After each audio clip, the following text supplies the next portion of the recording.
اس وقت ایک بڑا ہی اندوناک واقعہ ہوا اس وقت لاہور میں مال روڈ پہ. کچھ کسان کٹھے ہوئے اپنی ٹرالیاں اور اپنی گندم لے کے, اور الحمدللہ جو تو پی ٹی آئی جو ظلم پنجاب پولیس کرتی تھی, آج اس سے زیادہ ظلم انہوں نے کسانوں پہ کیا. مارا گیا, پیٹا گیا, وہاں پہ شیلنگ کی گئی.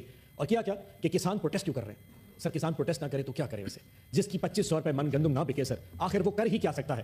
اور مزے کی بات سر, آج کچھ ایسے فیکٹس لے کے آیا ہوں کہ شاید آپ بھی پریشان ہو جائیں گے.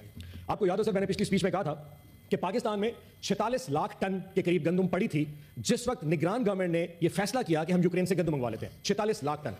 یہ بات ہے سر 22 اکتوبر 2023 کو, جب نگران کیئر ٹیکر گورنمنٹ نے اس کی فیصلہ کیا کہ ہم یوکرین سے گندم منگوا لیتے ہیں. اس دن سے لے کے اب تک سر 34 لاکھ ٹن یوکرین سے گندم منگائی جا چکی ہے, جس کی لینڈڈ کاسٹ میں نے اس وقت بتایا تھا 3100 روپیہ من ہے سر. لینڈڈ کاسٹ 3100 روپیہ من. وہ گندم پنجاب میں سر 4500 روپیہ من بیچی گئی.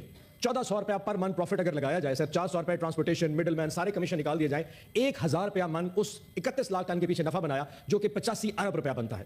سر کسی نے اس سسٹم میں بیٹھ کے 85 ارب روپیہ نفع کمایا. حیرانی کی بات سنیے سر, 22 اکتوبر کو کیئر ٹیکر گورنمنٹ اعلان کرتی ہے کہ یوکرین سے گندم منگوا لے, اور 1 نومبر کو پہلا جو شپ ہے وہ یوکرین سے پاکستان آ جاتا ہے 8 دن کے اندر. نارملی سر اگر آپ یہ جہاز یوکرین سے منگوائیں تو 22 سے 24 دن لگتے ہیں. آج گورنمنٹ نے اعلان کیا کہ جب نے اجازت دے دی ہے آپ یوکرین سے گندم منگوائیں, پھر وہ ایل سی کھلے گی, بینک جائے گا, 100 مسئلے. 22 دن سر ایک جہاز کو لگتے ہیں یوکرین سے کراچی آنے میں. پہلا جہاز 8 دن کے اندر آ گیا. سر کوئی نہ کوئی تو نفع بنا رہا تھا, جس کو پتا تھا کہ اجازت نگران گورنمنٹ دینے والی ہے, اس نے آرڈر آلریڈی پلیس کر دیا تھا ایڈوانس میں, اور 8 دن میں پہلا جہاز آ گیا. اس وقت کراچی میں 3 جہاز آلریڈی اس وقت بھی کھڑے ہوئے ہیں, یعنی کہ کوئی پوچھنے والا نہیں تھا کہ پنجاب کی کسان کی گندم 46 لاکھ ٹن رول رہی ہے سر گوداموں میں, اور 34 لاکھ ٹن کو یوکرین سے پہلے منگوا چکا تھا. یہ 85 ارب کا نفع کسی نہ کسی نے تو بنایا ہے. اس سے بڑھ کر دیکھیں, 1 ارب ڈالر کی ٹوٹل یہ ایکسچیکر کو جو امپورٹ ہوئی ہے, اس میں گورنمنٹ آف پاکستان نے 1 ارب ڈالر کا اپنا لاس بک کیا, یعنی کہ ہمارے ریزروز میں سے 1 ارب ڈالر یہاں سے چلے گئے. یہ بھی کسی کو خیال نہیں آیا. آج جو کسان لاہور گیا بیٹھا تھا وہ کہہ رہا تھا کہ میرا خرچہ 1,40,000 روپیہ پر ایکڑ کے پیچھے آیا.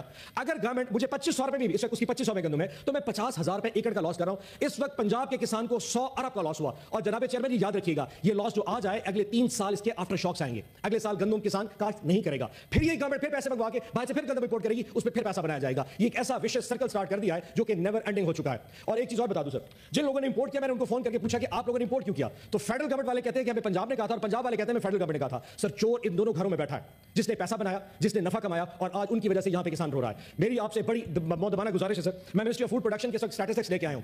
جس دن 22 اکتوبر کو 2023 کو فیڈرل کیبنٹ کو یہ پروپوزل دیا گیا تھا, اس وقت یہ لکھا پڑا تھا کہ پاکستان میں 46 لاکھ کے ذخائر, اس وقت 60 لاکھ ٹن کے ذخائر پڑے تھے. وہ کون سے لوگ ہیں جنہوں نے الاؤ کیا؟ نمبر 1. نمبر 2, انہوں نے سرکاری گندم کا ریٹ 4600 روپے من رکھ دیا کہ ہم سرکاری گندم 4600 روپے من سے کم پہ ایشو نہیں کریں گے. سو فلور مل والے کو کہا کہ تمہیں 4600 میں پاکستانی گندم مل رہی ہے, تم یوکرین کی گندم 4300 روپے میں لے لو. جان بوجھ کے ایسا انسینٹیو کریٹ کیا کہ اس وقت فلور ملوں نے وہ گندم جو پنجاب کی تھی وہ نہیں اٹھائی اور یوکرین کی کھا گئے. آج اس کا حل یہ ہے کہ اس وقت فیلڈز میں گندم کی گندم رول رہی ہے سر, اور یقین جانے ڈیلی بارشوں کی وجہ سے اس کا کوئی پرسانی حال نہیں. لیکن مجال ہے کہ اس سائٹ پہ بیٹھے جو دوست ہیں وہ اتنے بے حس ہیں, کیونکہ کسان کی مرنے کی آواز اسلام آباد میں کب پہنچے گی سر؟ وہ لاہور, وہ ملتان, وہ سندھ مر کھور کے کھپ ہو جائے گا. یہاں پہ تو سب الحمدللہ اچھا کی رپورٹ چلی ہے. مہربانی چیئرمین صاحب, اگر ہو سکے تو سیکٹری فوڈ اور منسٹر فوڈ کو بلائے اور انہیں کہیں نگران گورنمنٹ نے یہ جو پرپوزل دیا تھا یہ کس کے کہنے پہ, کس انٹینشن پہ, اور جن جن لوگوں نے یہ امپورٹ کیا ہے, جن کے شپس آئے تھے, خاص طور پہ جن کا شپ 8 دن کے اندر آ گیا تھا, ان کو بلا کے پوچھا جائے کہ تمہیں کیسے پتا تھا کہ یہ گورنمنٹ آف پاکستان الاؤ کرنے والی یوکرین گندم جو تم نے 1 مہینے پہلے اس کا آرڈر پلیس کر دیا تھا. اس کی انکوائری کر رہے ہیں, ورنہ میرا اور آپ دونوں کا دامن جو ہے نا وہ اسے ہمیشہ کے لیے الاؤ رہے گا. دوسری چیز ہے بابر